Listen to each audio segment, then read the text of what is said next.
Hi guys, welcome to my channel. In this video, i-explain ko yung 3 basic topics about my final project in computer programming. Number 1, C++ keywords, identifiers, and comments. Number 2, preprocessor directives, the main function names and namespace. Number 3, simple selection using if and if else. And yung mga yan is explain natin one by one. Number 1, explain natin ang C++ keywords. Ang C++ keywords naman ay hindi pwedeng baguhin or palitan. Like nakikita nyo naman sa screen. Yan yung mga bawal palitan or baguhin. And number 2, identifiers. Ito naman yung binibigyan mo yung pangalan ng variable. Like, yung 10, bibigyan mo siya ng pangalan. Like, ganito po.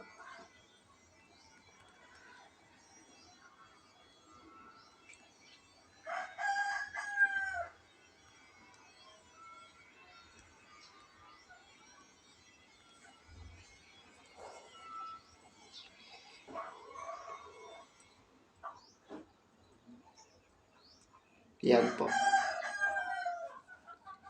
And bawal mo naman to,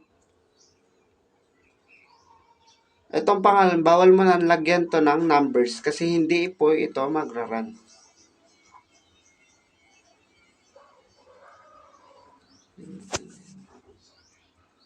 Yan po. Hindi po siya magra-run kahit bigyan pa po natin ng words. Dito naman po sa comments is ina-explain mo yung code kung paano mo siya nakuha or ginawa.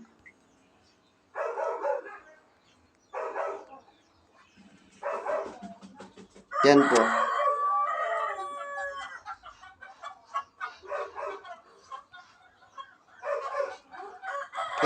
Kung wala naman po to mag-error po.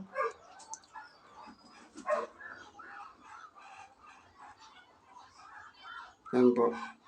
Yan lang po ang C++ keywords, identifiers, and comments. Proceed naman po tayo sa number 2.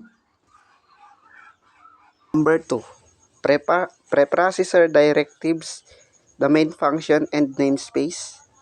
And ito naman po yung preprocessor na nagsisimula sa ganto. Ang alam ko lang na ganto is include.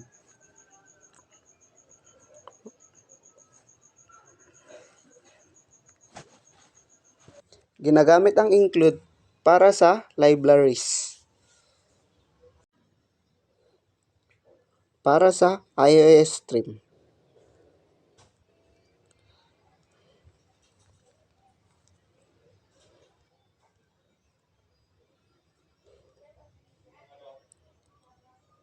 Then, proceed na tayo sa namespace. Ang namespace naman ay para hindi mo na gamitin yung ganito.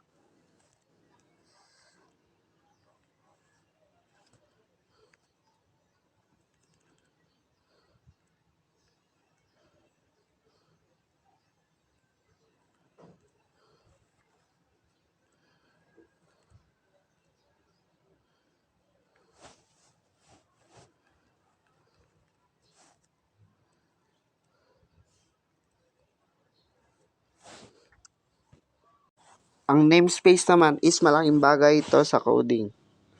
Kasi kapag wala tong namespace is ganito ang gagawin mo.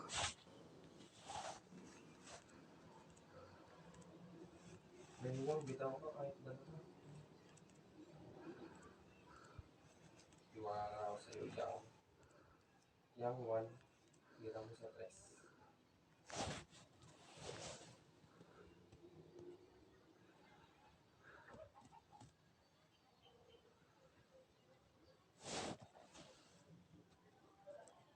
Kapag wala naman ang using namespace std is every sentence is kailangan mo gawin tong ganitong code. Kapag meron naman using namespace std is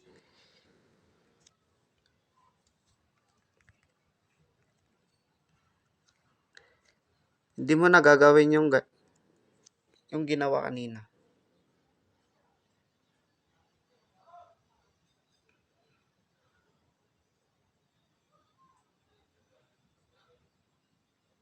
Like ganyan po. Anin ko na naman yung cellphone mo.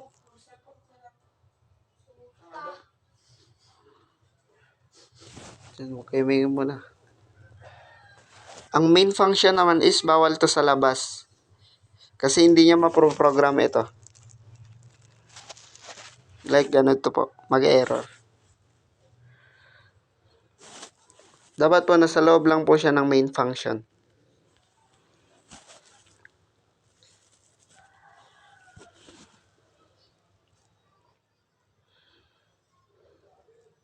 Like ganyan po.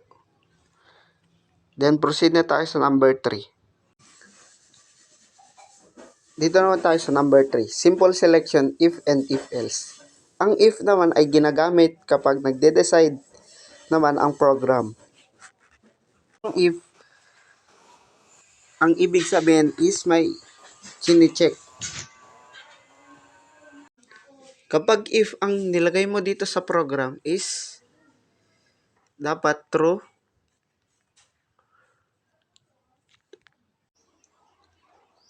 if ginamit mong condition is true, sa if statement is kapag false naman ang ginawa mo, hindi siya magra-run sa code. Kasi ang tinatanggap lang ng if statement is true. Next naman po, ang if else. Ang if else naman po ay ginagamit pag posibleng mangyari.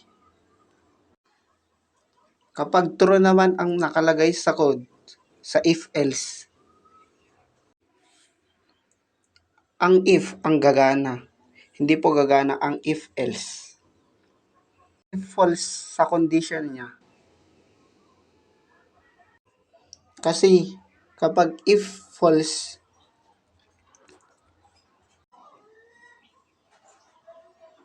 yung condition niya sa code, sa loob ng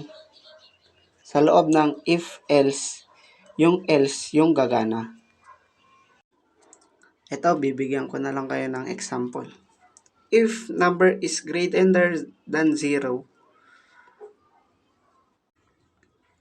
so wala naman mas mataas sa 0.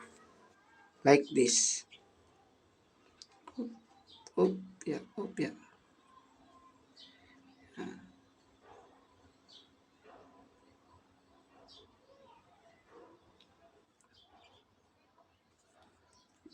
Yan.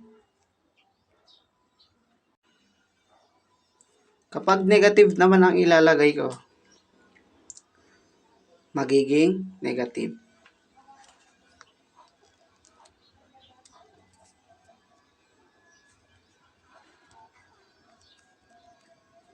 Yan.